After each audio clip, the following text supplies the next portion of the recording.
Mhm. All right, there we go. So again, welcome to Purpose of this book, David G and David G. And tonight we are at the top of page 96. David, any recap, anything you want to set this up before we get into it, or do you... No, I think we're good. I think I just would like to point out, though, for me, this page is a really good page as a sponsor to look at it this way, and just look open with an open mind. That's basically just all I wanted to say about this. I think it's like we're kind of turning the page, but still at the same time, this is about directions for working with others. This is what this is. This is directions. Call it what you want. Suggestions. They're directions. Working with others. All right. That being said, let's jump in. Top of 96.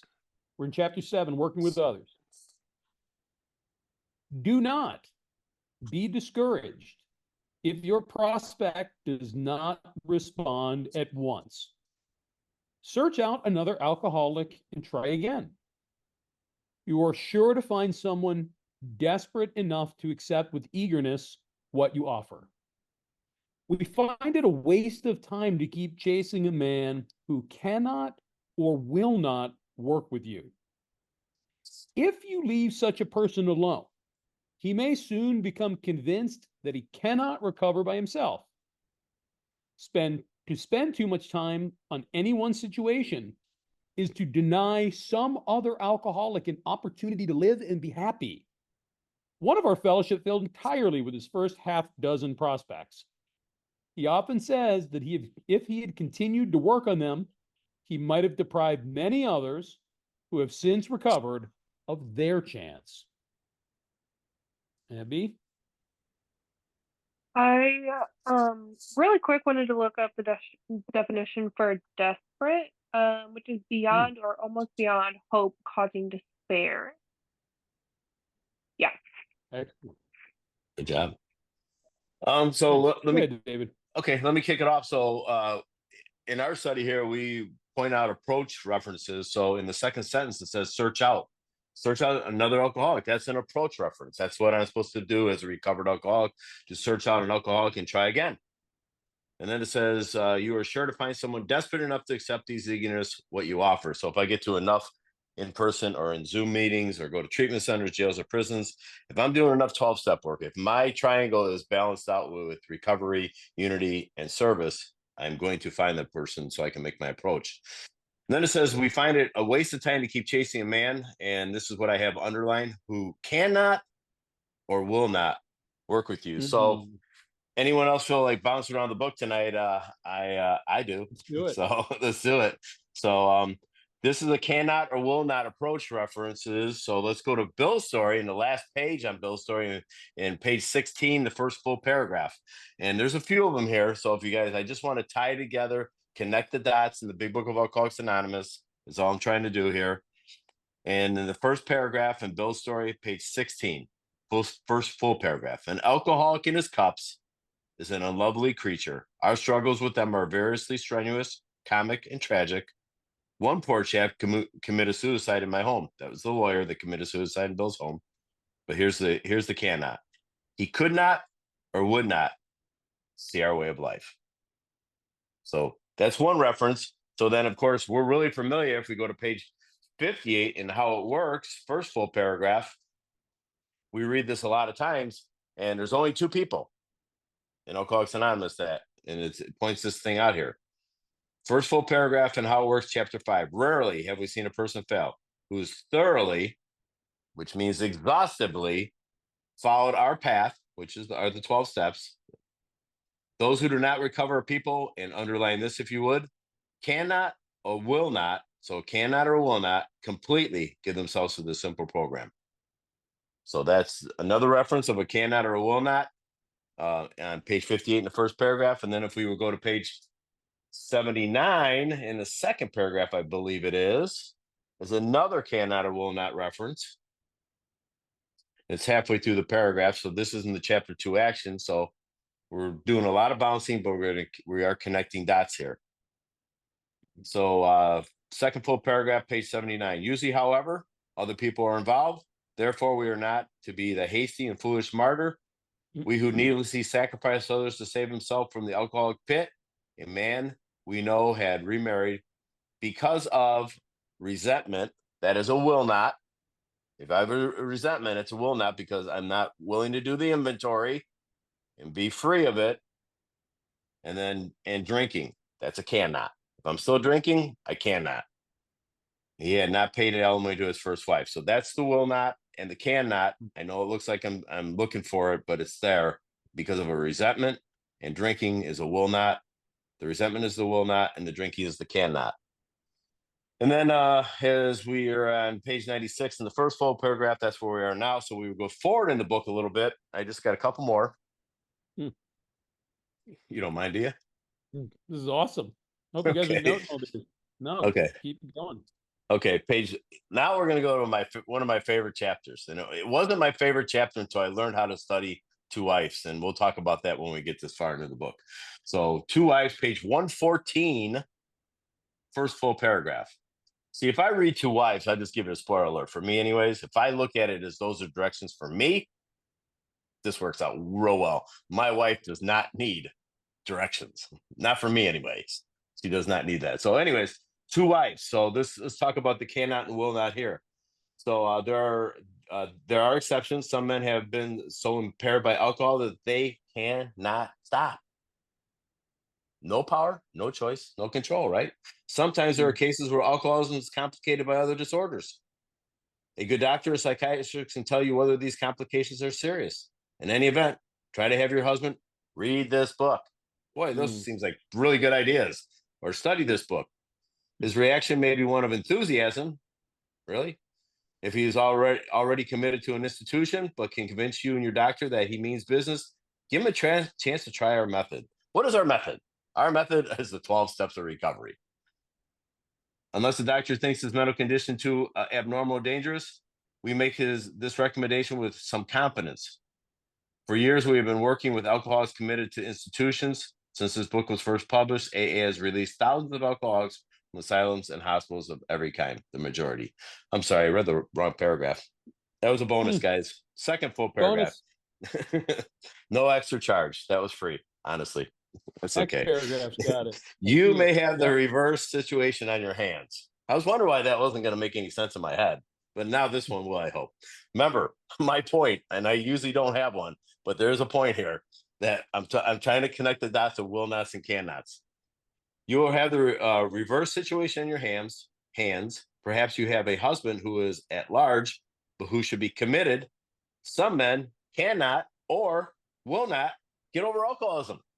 That's true, right? If I'm not willing to go to any lengths, if I'm not done yet, if I'm not willing to open my mind to let go of some of all my ideas, if I'm not willing to turn my will and my life over to the care of God, do an inventory, sit down with another, go get to God to remove these defects of character. And I'm going to leave the big one here and make all my amends.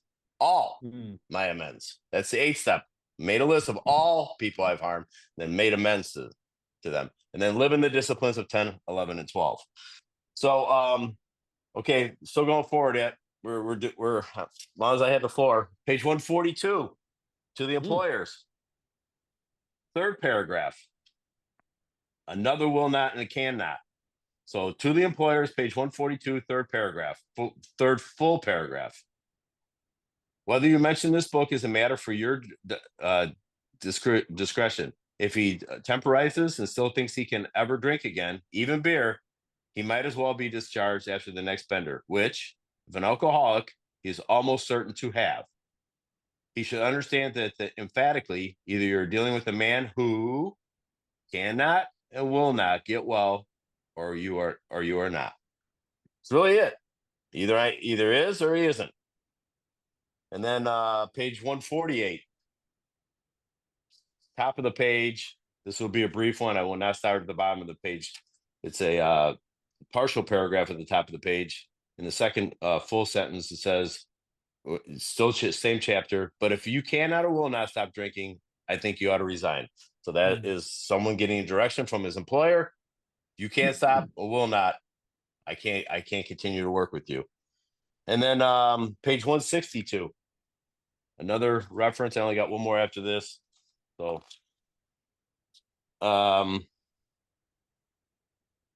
first full paragraph. I only read half the paragraph. Every few days, this doctor suggests our approach to one of his patients. Understanding our work, he can do this with an eye to selecting those who are willing and able, cannot or will not to recover on a spiritual basis. And the very last one is on page 164. Partial paragraph because it starts at the top of the page. I'll start with the first, in the middle of the sentence, in the top of the page, it says, and have discovered the joy of helping others to face life again. There will be no stopping until everyone in that town has his opportunity to recover if he can and will. So a lot of cannots and a lot of will nots for sure in the big book of Alcoholics Anonymous. A lot of dots to be covered here.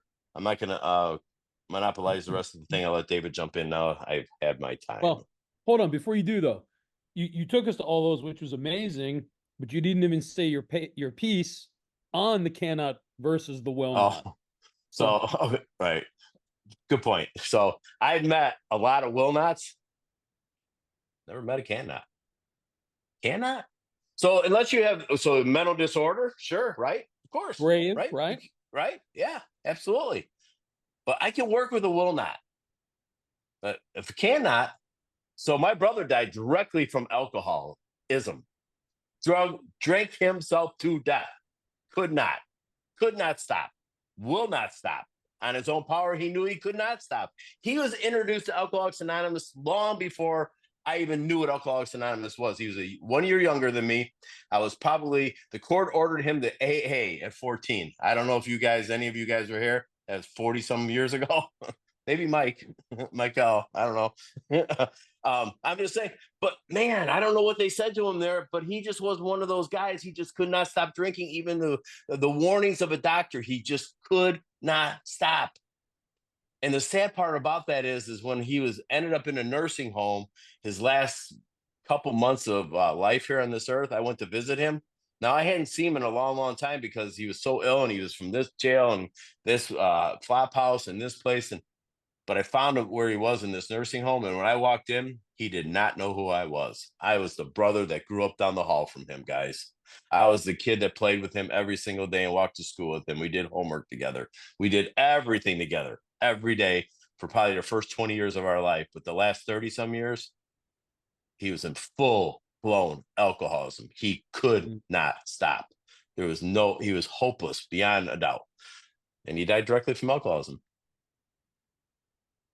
So for everybody's consideration, I'm just going to tag along to what David's talking about here, cannot and will not. So if we go back to page 58, where I think this is the cannot or will not we're all most familiar with, right? So I do want to talk about this because look at how many times, and actually before we even get into that, how cool is that David connected us to all those different pages? He and I have never been through all that together. I did not have all those referenced, right? So that's amazing. Why do we always do this bounce around the book to connect these things? Well, one of the reasons we do it is we try to point out sometimes how easy it is that we miss these concepts and ideas that Bill is really badgering us about. He's saying, hey, this is a really important concept. We have to understand the cannot versus the will not. And because it's so important, I'm going to pepper it throughout the book. I'm going to keep bringing it back up. That's one of the main reasons we would do it.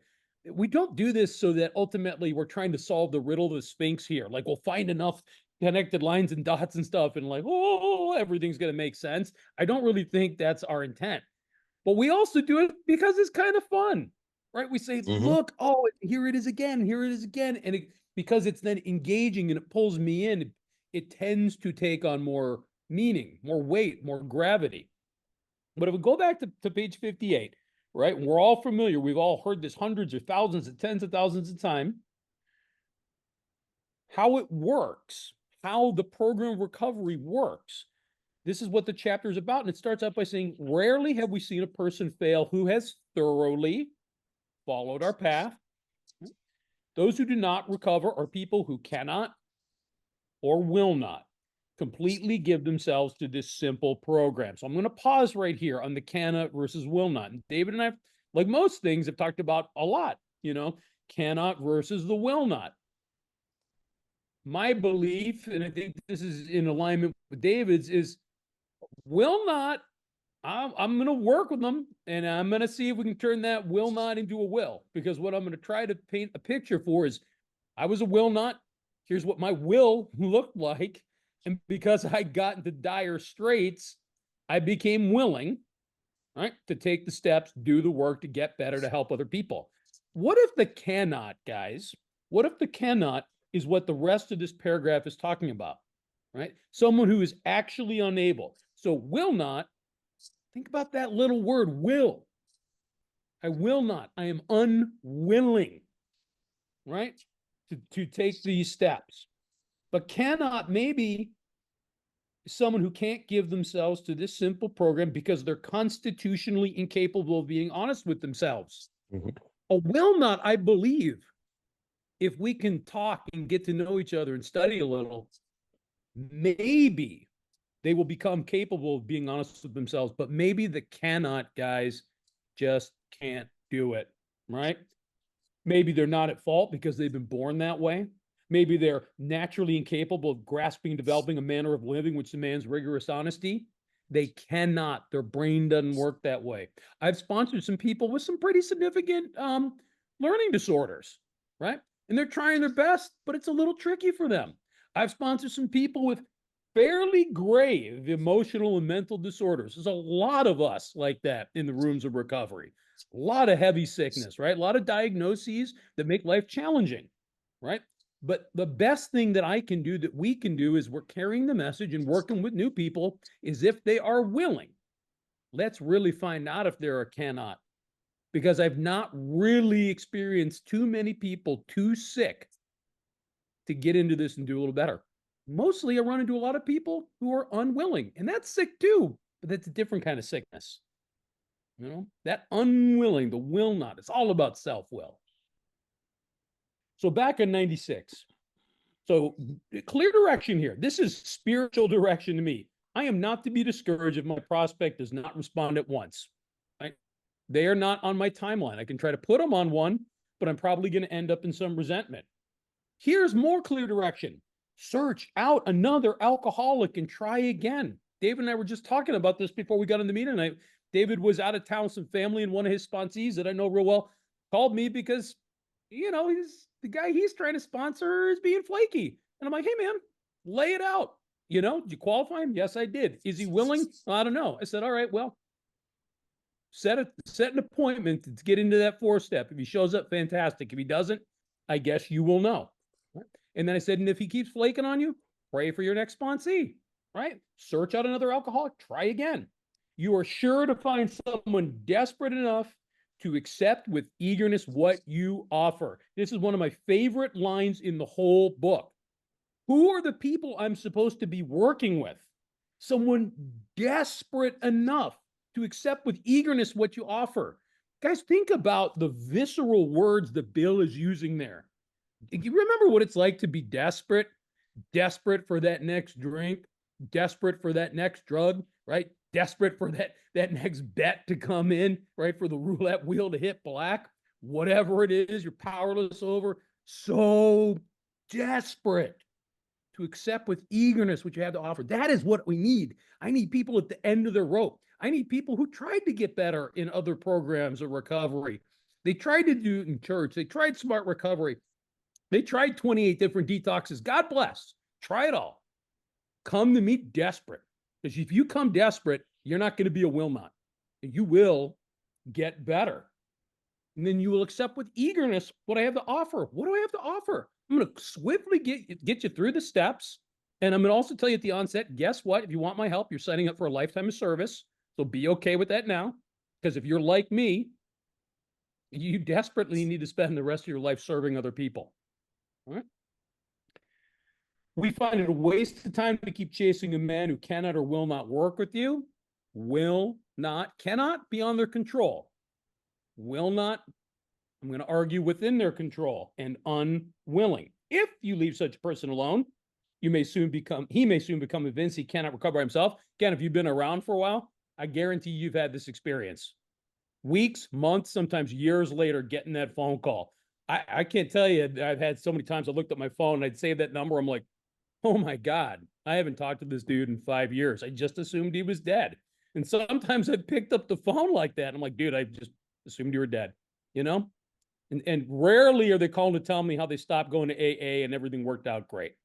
Rarely. In fact, never. Most of the time they've hit a new bottom and they're coming back for help. And that's okay. That's why I'm still around. And maybe, as the book says, the best thing that I did for him was to give him his walking papers at the time. Here's the core principle here, guys. To spend too much time on any one situation is to deny some other alcoholic an opportunity to live and be happy. Who is the other alcoholic that I want to help live and be happy? Well, that's the person who's more desperate than the person I'm saying, go away. Give me the desperate guy who wants to accept with eagerness what I have to offer. And then David talked about this, one of our fellowship, Bill, right? Failed entirely with his first half a dozen prospects. He often said we continue to work in them. He might have deprived many others who have since recovered their chance. And we know this, right? In the writings about Bill, he's dejected because he wasn't getting anybody sober. And Lois said to him, hey, man, you've been sober for 6 months. So whatever you're doing, you keep doing for you. And then, as we also know, he went to Dr. Silkworth and said, I can't get anybody sober. And he explained to Dr. Silkworth how he'd been doing it. And he's like, Bill, cut that out, right? Help them like I help you. Explain the illness. Talk to them about the powerlessness. Talk to them about the mental obsession. Then tell them about God. And I bring this up a lot. A good buddy of ours out here where David and I live, our buddy John, he's big on this. And he said this, I'm sure, to David as many times he said it to me. Don't smack the new guy in the head with the big book in the first 5 minutes. Establish some rapport. Make him qualify and make sure he's in the right place, that he needs AA. And once you got him hooked, then hand him that book and say, here's our solution. But till we have a little rapport and he understands the nature of his illness, why is he going to take the medicine if he doesn't understand why he's sick? We'll circle back. No, I think we're all good there. Okay. Thank you. Second paragraph on 96. Suppose now you're making your second visit to a man. All right, so hold on. I'm just going to pause right here, guys. Let me reread this. Coming out of that paragraph, suppose now you're making your second visit to a man. So in this first visit, just going back a paragraph, it was saying, don't be discouraged if the guy I'm talking to for the first time does not respond at once. Respond to what? Well, respond to all the pages we read before this, where they were explaining how to go about talking to him, how to make him understand the problem and the solution. So now I'm making my second visit to the man. Let me say something about that real quick, if you don't Yeah. mind. So David and I are real big on that. I'll bet you that most of the group is here. So our first visit was my responsibility. Remember, we talked about approach references, is to me approach the new guy. He's probably not going to approach me. I should get his phone number because he's probably not going to call me. Why? Because at least in my story, my external situation, my external circumstances get better, right? I go back to work. The court case gets dropped. I go back home. I eat dinner with mama, and pretty soon I'm laying in bed and I get to make the border crossing. Things are all better now, right? This is an internal condition that needs to have an internal solution. So I made the approach. I call him. When do I call him? Pretty rapidly here, because now this is my second visit. It's my responsibility to pick up the phone and call, because listen, I'm not here to chase him or hit him in the head with a big book like David said, like our buddy John talks about, but I'm here to let him know what it talked about back on page 95. It said, offer him 95, first full paragraph, last sentence. Offer him friendship and fellowship. Tell him if he wants to get well, he will do anything to help. He doesn't even understand that. Dude, when I first got sober, I was going to prison. I was with my wife and I were getting divorced. I was never going to see my kids again. I lost my job. I burned it to the ground, right? That's my story. And here's a guy who was caring and loving and affectionate enough, because he would hug me like I'd never been hugged before in my life, and I needed a hug so bad. And he would tell me, dude, it's going to be okay. It'll be okay. And I don't believe you, but it just felt like it's okay. And he made himself available to me all the time. It was the first honest relationship I had with a human being my entire life, this guy. And this guy's about 46, 7 years sober today. He's not my sponsor anymore because I moved away, but I still have communication with the guy, and he's a wonderful man. but he never gave up on me. He made his approach to me. He came to me. He was a great demonstration, a good example, and how I should carry myself with other people. Because this gift that I have needs to be given away to everybody. Everybody I come in contact with. This is not something for me to keep. And when I get to do that, and I haven't had a chance to talk to Abby. Abby's here. I know she went to a treatment center last weekend or week before with one of my sponsees. And I had heard some really good news that they all came out of there walking on a cloud. That's what I heard. And it's like, that's exactly what happens when we get to carry this message. We get to have that experience.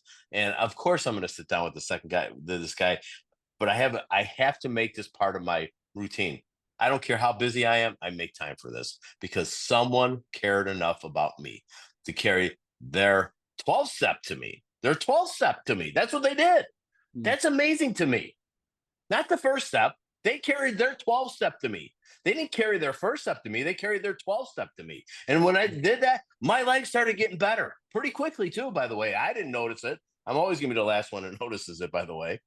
But I'm telling you, that was my experience. And I'm still blown away by that guy. And I remember the last thing I'll say about that is I remember saying, I can never pay you back for all the things you've ever done and all the time you've given me. He goes, well, you don't owe me anything. See that new guy that just walked in the door? Give it to him. You owe him. And that's how I try to live my sobriety. And here's spiritual opinion du jour. David's talking about getting phone numbers and giving phone numbers. Here's a spiritual opinion. Don't give your phone number to any more newcomers ever again. Get their phone number called. Me giving my phone number to a newcomer is worth about the same as the piece of paper it's written on. Get their numbers and call them. So we're back to 96. I'll just reread that first sentence. Suppose now you are making your second visit to a man. He has read this volume, Alcoholics Anonymous, and says he is prepared to go through with the 12 steps of the program of recovery. Having had the experience yourself, you can give him much practical advice. Let him know you are available if he wishes to make a decision and tell his story. But do not insist upon it if he prefers to consult with someone else. Anything, Abby? Okay. So I'll jump in after that first sentence that we already beaten like a dead horse, but very important. It's my responsibility. He has read this volume, says he's prepared to go through the 12 steps because I've asked him if he's willing to read the first 164 pages plus the doctor's opinion. I've asked him to do that. And then as we go through this work here, I'm going to see if because he says he is prepared. He has read his volume and says he is prepared to go through the 12 steps of the program recovery. So how soon should I start? I think like right now. And I heard Paige say this just recently. It might have been on Paige's and Terry's talk a couple weeks ago that I got to be a part of. And it talked about how much time do we want to give them? Like get with them once a month, every couple months. No. Every day I got to get them to God quickly, like right now, and as I do this work, as I do these steps become more available to them. They become linked together, step 1 into 2, 2 into 3, 3 into 4, because I don't have the ability to work the steps any other way. And God will give me the ability to work these steps, but I got to get them to God quickly because he said he's ready to do it. So I got to devote some time. Next page is a spoiler alert. We're going to talk about the 12 inconveniences. And that's what I need to be all the time, be inconvenienced. And it's all good. I love being inconvenienced. And I don't ever feel inconvenienced, by the way. But it talks about, and then it says in the next parent, having had the experience yourself, you can give him much practical advice. Whoa, put the brakes on. Advice? We don't give advice here. When did that come into the book? Who put that in my book? No, wait a second, though. Let's put it in the proper context. What does the definition of practical mean? Practical means an idea, a plan, a method likely to succeed or be effective in real circumstances. Man, we should just close right now. I'm just saying. It's like, come on, dude. This is practical advice. My experience, not my method. I'm not going to use that word necessarily, but the plan of action outlined in the Big Book of Alcoholics Anonymous. It never fails. Ever. There's never been failure at it, ever. If you do this honestly and thoroughly. Then it says, let him know you are available if he wishes to make a decision. What is that decision? To turn my will and my life over to the care of God. That's the third step decision. Standing at the Absolutely. turning point. Got to do that and tell his story. Step 5. I'm going to commit a bunch of time, sit down, listen to his 4th step. But do not insist upon it if he prefers to consult someone else. That's fine. You want to go work with someone else. But don't make that 4th step part of a reservation. And what I mean by that is I'll get around to it. I'm going to do it today. And then you call me 3 days later. Hey, you started on your 4th step? I was really busy. I'll get around to it. That is a reservation. You're going to drink and drug again if you're an alcoholic of my type. Need to get busy and do this work. You said you were willing to go to any lengths.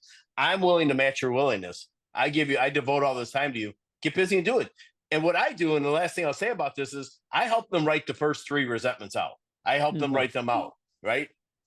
You go up and down column by column, but I go left to right just for the first 3, just to give them an example, get them started. A little motivation. Let them know they're not alone. Not alone in 4, not alone in 5. This is about a new relationship with God. We'll be walking hand with our Creator by the time we get to 5. This is like an experience you do not want to miss. So that's all I got with that, David. Thank you. So, he's read this volume after the first time we met and says he's prepared to go through the 12 steps of the program recovery. In my experience, I don't ask anybody to read the book by themselves to figure anything out. I share this quite frequently. And I say this with humility. It's just one of the ways in which God has gifted to me, and my family raised me highly literate. I came out of the womb reading a lot of sophisticated literature. It's just part of my family. Voracious reader, right? Had honors Shakespeare courses and things like that in college. I can read, I can interpret, I can understand. I could not read, interpret, or understand the big book when I came in. Didn't matter that I was a great reader and a smart cookie. I couldn't read it, right? So to me, someone's just going to blister through this and they're not going to really understand it. Sometimes I'm amazed. People do read it on their own and they grasp it. I'm always shocked. I don't really understand how they do it. So, but then I love this next part here. Having had the experience yourself, you can give them much practical advice. Practical advice, what? Well, practical advice, how to take the steps. Those of you guys who study with us regularly know I'm really big in the mechanics.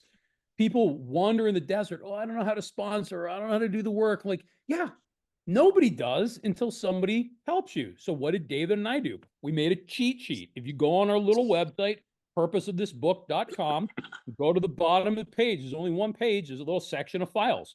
There's a file in there called Taking the Steps. And it's got a list of all 12 steps, the exact pages and paragraphs that when David or I are taking somebody new through the steps, these are like the greatest hits of each step that we go through. And along with those pages and paragraphs, we have links to Spotify recordings of us for an hour talking through those exact pages and paragraphs with our friend Heather. All right, guys, you don't have to figure this out on your own. Listen, is it the right way to take someone through the work? I don't know. Is it the wrong way? It's not the wrong way. It is a way. That is my practical advice, that based on me doing the work and me taking a lot of people through the work, this is how I take them through the steps. And our buddy Terry's on here lurking around. If you ever heard him talk, he'll say the same thing. He had all these different approaches to taking guys through the work, and this one wasn't quite right, and that one wasn't quite right, and now he's settled into sort of the Goldilocks approach, right in the middle. And everybody find your own, by the way. Again, I'm not saying the way that David and I take people through the steps is the right way. It is a way. And because we didn't figure it out, because it was all based on people that came before us and how they took people through these steps, that's what formed our opinion, which is my advice. My advice is my opinion based on my experience, right? We are all entitled to that. Let him know you're available if he wishes to make a decision and tell his story. Do not insist if he prefers to consult with somebody else. God bless. God bless. I don't need a bunch of sponsees. I got a 3 sponsee max. I'll take you through the work that I'm going to tell you, beyond those 3 sponsees. But as soon as we get through the steps, really, once you're into your 9th step amends and you're living in 10, 11, and 12, go find a sponsor, right? I'll take a bunch of people through the steps because it should be fast, fast, fast. Let's go get to God, right? But then move on. And guess what? Spend the rest of your life in service helping other people take these steps. Let me jump in real quick. So, Dave and I talk about this, being a step guide too, instead of a sponsor. Like someone takes someone, right? take someone quickly through the steps, real quick like that. What do you think Dr. Bob was? Dr. Bob, and I don't know the number exactly, but he sponsored like 5,000 people. Now, wait a second. When you wanted to call Bob, did you have to like call Maribel because this is back in the 30s, ring up a number on a party line and see if you can get through to him? No, he was a step guide. And what he did is he took you through the work, got you to God, patted you on your little rump, said, get out there and carry this message. That's what we do. Right. And then the process is it's today. I step guide a lot of people, and I also sponsor a lot of people too. And I've been fired as a sponsor when someone says they're not willing to. I've had a couple of guys who I absolutely adored and I love working with more than anything. And I watched them change in front of my very eyes. And then I said, well, you need to do a 10-step every day. And they're like, absolutely not. I'm not going to discuss everything with you. Like, well, dude, you said you were willing to go to any lengths, and this is coming out of the book. It's not my idea. This is what I do. If you wanted what I have, and you asked me, you said you wanted what I have, then this is what you have to do. And we had to part ways. Do I take that personal? For a moment, it breaks my heart. Do I care about them? Absolutely. And I still communicate with them from time to time. It's not a personal thing. As long as you're going to recover, great.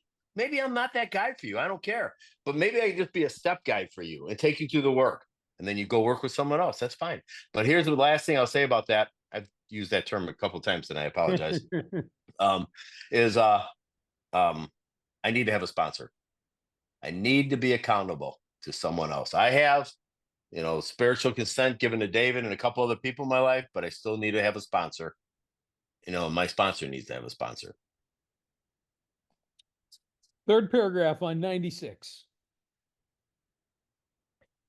He may be broke and homeless. If he is, you might try to help him about getting a job or give him a little financial assistance.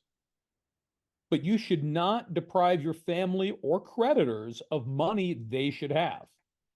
Perhaps you will want to take the man into your home for a few days. But be sure you use discretion.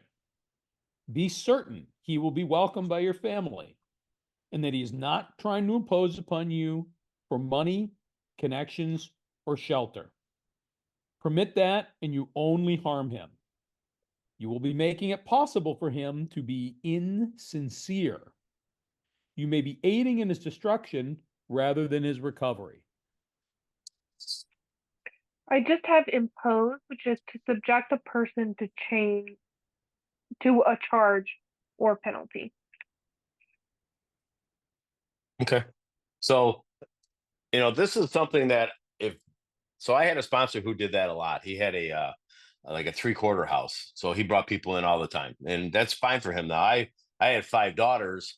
I'm not bringing some drunk in from on the street, nor would you want to bring me home early sobriety to your house either. So I would have to consult with my wife and my kids, and I didn't really need to do that. I knew that wasn't safe for anyone. I don't know this person from John Doe. I don't know him at all from Adam. So I didn't do it. It says there, be sure you use discretion here. How about this though? How about if you pray about it? This is where we haven't come around enough to talk about this, is when I should be considering prayer. I should be having this conscious contact with God, step 11, all day long. And I should be going to prayer quite often. Like I should be aware of these things, aware of this power, have access to this power, and available to me this power, as long as I'm not blocked by my ego or outside circumstances. I would pray about this stuff. And then the last sentence on here, and I'll be quiet, we'll be making it possible for him to be insincere. You may be aiding his destruction rather than his recovery. I think that kind of applies too. Am I here to solve my sponsee's problems? Not. I don't know if you're supposed to get divorced, if you're supposed to leave her or stay, what job you're supposed to get, what shirt you're supposed to wear. I mean, I don't have a clue what you're supposed to be doing. My job is to get you to God and make you less dependent upon me and more dependent upon God, right? I mean, accountable to me, but less dependent upon me.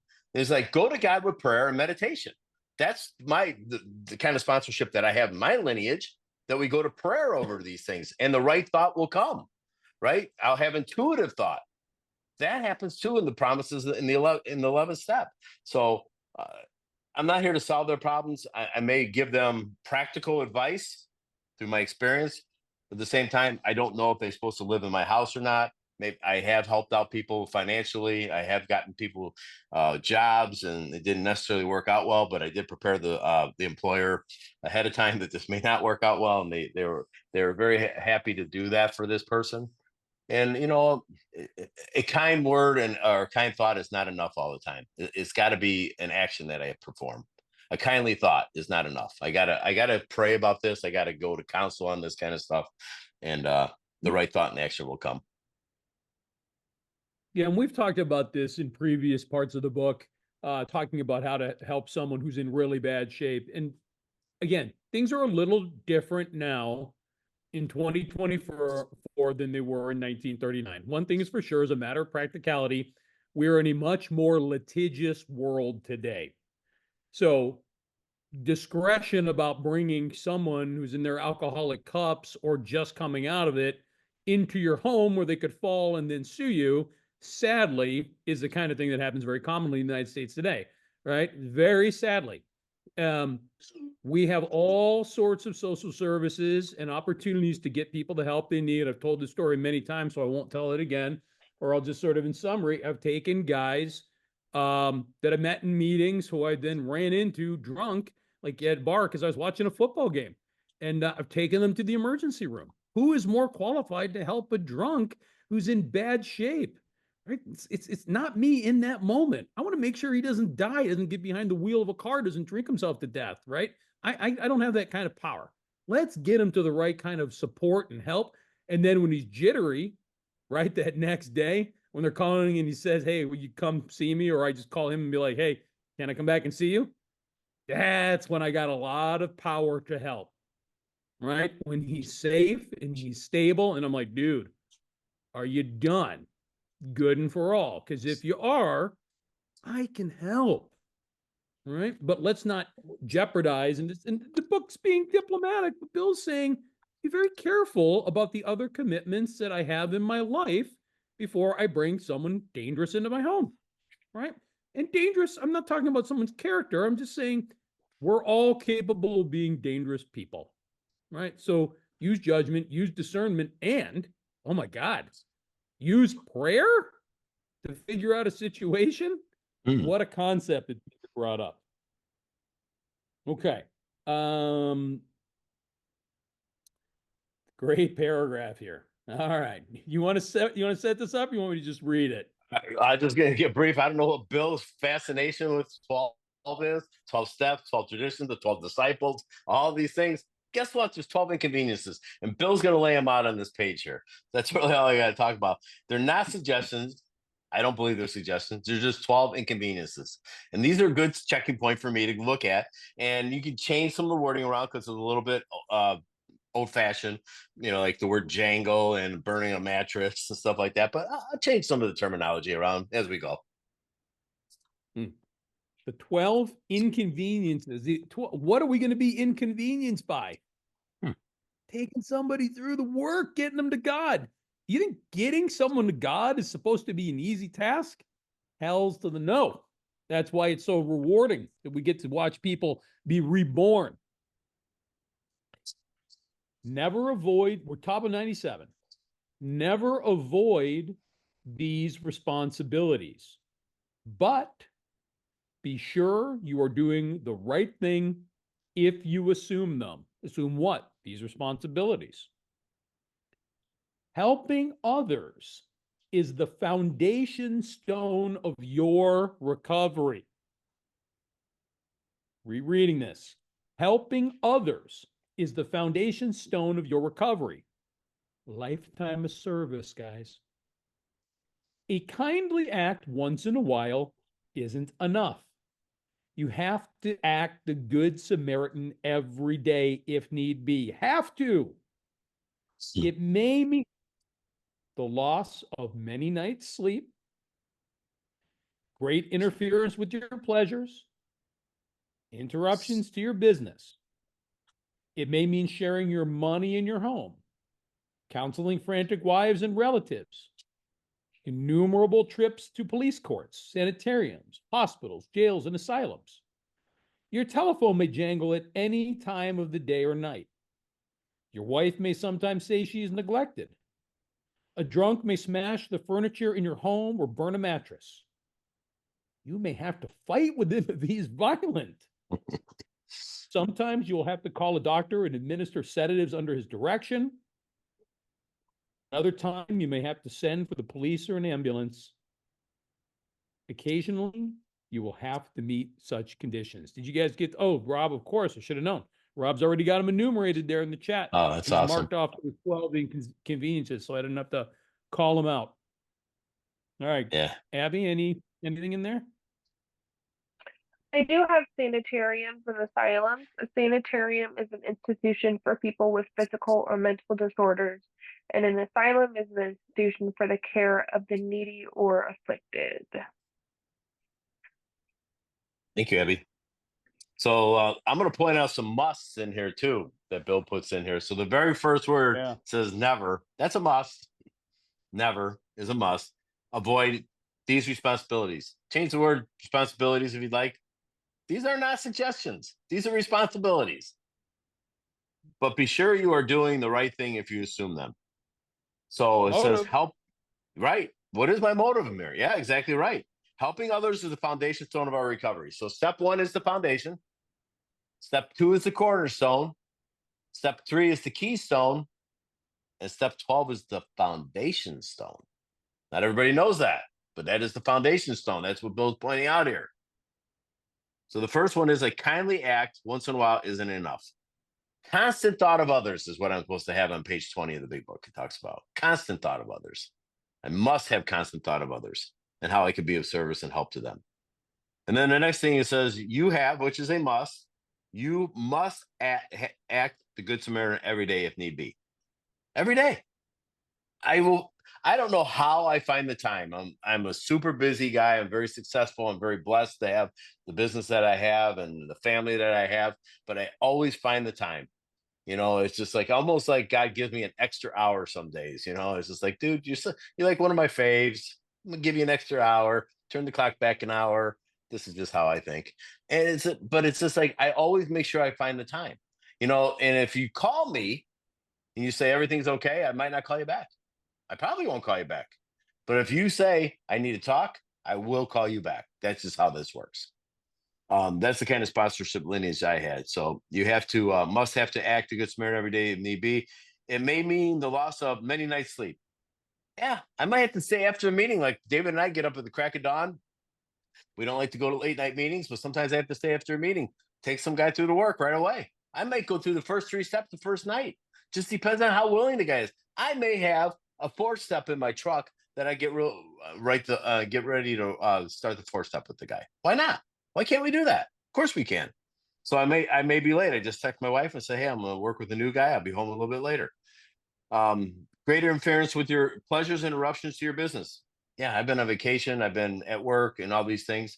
I don't really look at this as an inconvenience, even though that's what is stated. I'm looking at, we're just jokingly putting it down as inconvenience. But yeah, it may mean, also may mean sharing your money in your home. Absolutely. I've had everybody comes over to my house, right? Everybody I've worked with has been in my house. I want them to meet my family. I want them to see what it's like because people invited me over to their house when I was amazed by you guys and how you're interacting with your children. I was amazed at how great you got along with your wife. I was amazed at how clean your house was. I was amazed by how your garage wasn't cluttered. And I'm not saying that it doesn't need to be cluttered or uncluttered. I'm just saying I was just amazed. I was observant of these things and because you invited me in. So yes, I do the same exact thing here. Counseling frantic wives and relatives. Yeah, I've had to sit down with family before. Absolutely do that. Numerous trips to police courts, been to court, wrote letters, been to jails to visit people, put me on the list, put me on your list. I'll give you some money for commissary. Been there and done that. Love a little money on my commissary. You know, it's better than that tuna surprise you're going to get at lunch. I'll tell you that because it's probably chicken, but it smells like tuna. I promise you that, guys. I'm just saying, you know, so a nice 3-day-old honey bun is a good thing to buy at commissary. It's okay. Or a Clark bar or a Butterfinger. I'm telling you, it's the best. Put some money on their commissary for them. Innumerable police courts, hospital, jails, and asylums. So Abby talked about sanitariums and asylums. We call them treatment centers today. Your telephone may jangle at any time of day or night. Very true. Sometimes during dinner I don't pick up, or if I'm with a client I don't pick up, but I will call you back. Your wife may sometimes say she's neglected. That has absolutely happened hundreds and hundreds of times in my house. I have to learn how to balance that kind of stuff out. I don't do that well with that stuff, but but I'm aware of it. I'm awake to it. I listen to what she has to say. A drunk may smash your furniture in your home, or burn your mattress, or steal your car. Dude, this is honest to God story. So I was at the 7-Eleven down the street from my house, and I left the car. This is back, I live in another neighborhood. I left the car running, and someone else left their car running.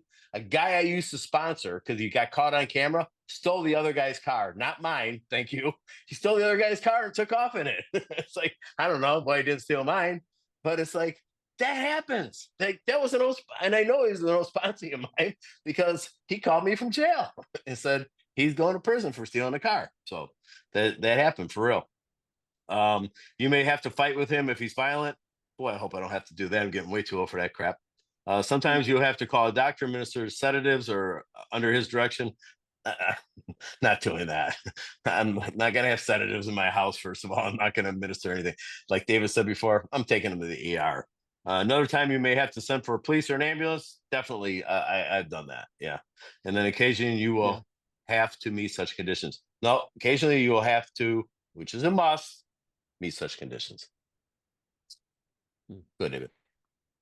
David, I'll just underscore a few of these things, and let's dive into a couple of these phrases and words as well to really make sure we understand them. So, David already beat this up, and I repeated it a couple times when I was reading it. Helping others is the foundation stone of your recovery. This is a lifetime of service, right? I have got to take the steps at the guidance of a sponsor or step guide to get to God so that my life gets saved. That's number one. But pretty quickly into that, David already described 30, 60 days in, there's no reason why somebody can't be in their 9th step, out actively making their amends and living in the daily disciplines of steps 10, 11, and 12, right? And so if I'm doing that, it's my turn to be in a service. David brought this up too, page 20, constant thought of others and how I can serve their needs. It's my duty now, it's my obligation once I get well to turn that fulfillment, that life-saving experience that I got into an outpouring of life-saving for other people. I must pay it back and pay it forward, right? This is my lifetime commitment of service. Kindly act once in a while is not going to be enough. You have to act the good Samaritan every day. I think we know what that means, but I don't know, Abby, if you can actually find the definition of good Samaritan, that might be good for us. So have to, must to, if need be. That means some days God may not put anybody in my path who needs me to do something inconvenient to help them. The idea is that if I'm presented, that I don't shrink away from it, that I do step up and put in the effort. And what is my motive? Do I have some other unhealthy motive? Am I a man trying to hone in a woman, or and lots of predatory women, sadly, in recovery rooms too. Are you trying to hone in on a man, or we've heard like Billy Ann talk about preying on new people to get them to be low cost labor in your business? There's all sorts of unhealthy ways that we can try if we have bad motives to help people if I'm not spiritually fit. So this assumes my motives are pure, that I'm really being of service, which I sure hope we all are healthy and pure in motive. Right. So then what's the reality of being inconvenienced as I am active in my life of service to people in need in recovery? Well, it's going to mean the loss of many late night sleep. I'm on the phone list for a couple of districts. I say call me 24 hours. Sometimes I do sleep through the phone call. Sorry, guys. Even the phone's right next to my bed. But sometimes it does wake me, and I pick it up and I write down the message, and I call them. I've had some long late night conversations with people. It's not a lot of fun, but there's plenty of other fun in recovery. It's okay. Interruptions to your business. So I've got sponsees or other people in recovery in my business. I'm on the phone and in Zooms like this all the time. And if somebody calls and I'm on an important business meeting, I won't pause the business meeting to answer the phone, but I always text everybody right back, because everybody texts these days. And I'm like, are you okay? Do you need me to step out of this meeting, or can I call you after? If they're like, I got to talk to you now, I believe them. right? And I step out and I help, right? It's reasonable that I do that. It may mean sharing your money in your home. We talked about the whole having them in your home enough already. Counseling frantic wives and relatives. Be careful with this, right? We're given some direction on how to do this. We got 3 more chapters into wives and the family afterward, and 2 employees where we're going to get a lot more perspective on this. Be careful though. Remember, we're helping a newcomer. A newcomer is very sick. And if we're talking to their wives or husbands, their parents, their children, things can go a little haywire. I'm not saying don't do it. I'm just saying, again, use judgment and prayer to figure out how to go about that. It can mean innumerable trips to police courts, sanitariums, hospitals, jails, and asylums. And David talked about writing letters. I've done responses too. And guess what? I wrote from the heart. I've not written any untruths or things that I think are going to be favorable about the court. I tell the truth, right? And if somebody came to me and they hadn't really been working their tail off and they wanted me to write a letter, I would say, I can't do this for you. They're like, this is not my experience of you. I'm not going to put my name and perjure myself, give this court document to try to save your tail. But that doesn't usually happen because usually it's the people who are working their tails off, you know, sponsees of mine or sponsees of David or Abby or Ash or someone like that. I know them well. I see them kicking ass in the recovery, and it's my great pleasure to write something for them, right? The telephone may jangle any time of day or night. We talked about that. Your wife might sometimes say she is neglected. Even with my wife in recovery, sometimes she's like, hey, man, why don't you not hit that meeting tonight? Let's spend the evening together. It was great. We were just on vacation together last week, and we went to one meeting together. And the rest of the week, we just focused on our marriage. It was great. And God did not put in front of me a lot of recovery situations where I had to stop being a good husband and be the good Samaritan. But if I had, I'm sure I would have stepped up. A drunk may smash the furniture in your home and burn a mattress. We talked about this, using discernment about having them in our homes. You may have to fight with him. He's violent. I'm too old for this as well. That sounds awful, right? Let's just be careful, guys. We are all dangerous beings. Sometimes you'll have to call a doctor, take him to the ER, right? We've said that 4 or 5 times now. I'm not going to administer sedatives to anybody. There's just no need in 2024. If a doctor wants to give someone sedatives, they are going to do that in the emergency room. You can talk to Ashton. Ash is an ICU nurse. She sees stuff like this happen all the time. Ash, you can just nod or shake your head. Is it a good idea that we should administer sedatives directly to alcoholics? Ashton, a professional ICU nurse who tells us regularly that Ash experiences these alcoholics and drug addicts coming into the ICU, right? And what they have to do to medically intervene. We are fortunate that we don't have to do things like this anymore to administer sedatives ourselves. Another time you have to send for the police or an ambulance. Yeah, I've done that many times. I've done that at meetings where people showed up too drunk. Sometimes someone shows up drunk. We're like, they'll just sort of sit quietly and we'll try to talk to them a little afterwards and set up the next meeting. But there's been some disruptive, violent people at meetings, and we've had to protect the group because our common welfare comes first. Right. Okay, closing thoughts, David, or we wrap up there? No, just remember though, with Bill, he got a doctor to come over and administer sedatives to him, and the next day he was taking sedatives and drinking gin. So that's another thing that will happen if the guy doesn't, if he's a cannot or will not, which Bill was at that time. Anyways, thank you guys so much. Thank you, Rob and Abby and Ashton and everybody for being here tonight. God bless you guys.